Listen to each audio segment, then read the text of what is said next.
പ്രതിസന്ധികളെ അതിജീവിച്ച് national level cycling ചാമ്പ്യൻഷിപ്പിൽ പങ്കെടുക്കാനൊരുങ്ങുന്ന രണ്ട് മിടുക്കന്മാരെ പരിചയപ്പെടാം ഇനി. ഇടുക്കി തൊടുപുഴ സ്വദേശികളായ അർജുനും അഭിനവുമാണ് ഹരിയാനയിൽ നടക്കുന്ന മത്സരത്തെ കേരളത്തെ പ്രതിനിധീകരിച്ചുകൊണ്ട് മത്സരിക്കുന്നത്.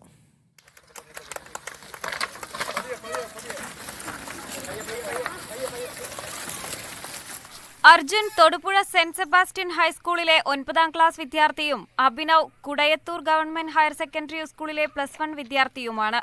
കാളിയാർ എസ്റ്റേറ്റിൽ നടന്ന സംസ്ഥാനതല സൈക്ലിംഗ് ചാമ്പ്യൻഷിപ്പിലാണ് ഇരുവരും ദേശീയ മത്സരത്തിനായി തെരഞ്ഞെടുക്കപ്പെട്ടത്. ഹരിയാനയിലെ മത്സരത്തിൽ കേരളത്തിനായി മെഡൽ നേടാനാകുമെന്ന ആത്മവിശ്വാസമുണ്ടെങ്കിലും നിലവാരമുള്ള സൈക്കിളുകൾ ഇല്ലാത്തത് വെല്ലുവിളിയാണ്.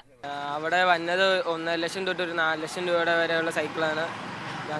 ഞങ്ങളുടെ കയ്യിലിരിക്കണേ ഒരു 35 തൊട്ട് 50 വരെയുള്ള ആണ്.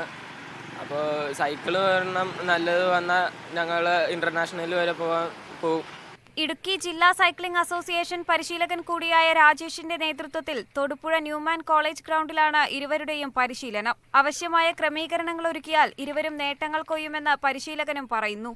മീഡിയ 1 ഇടുക്കി.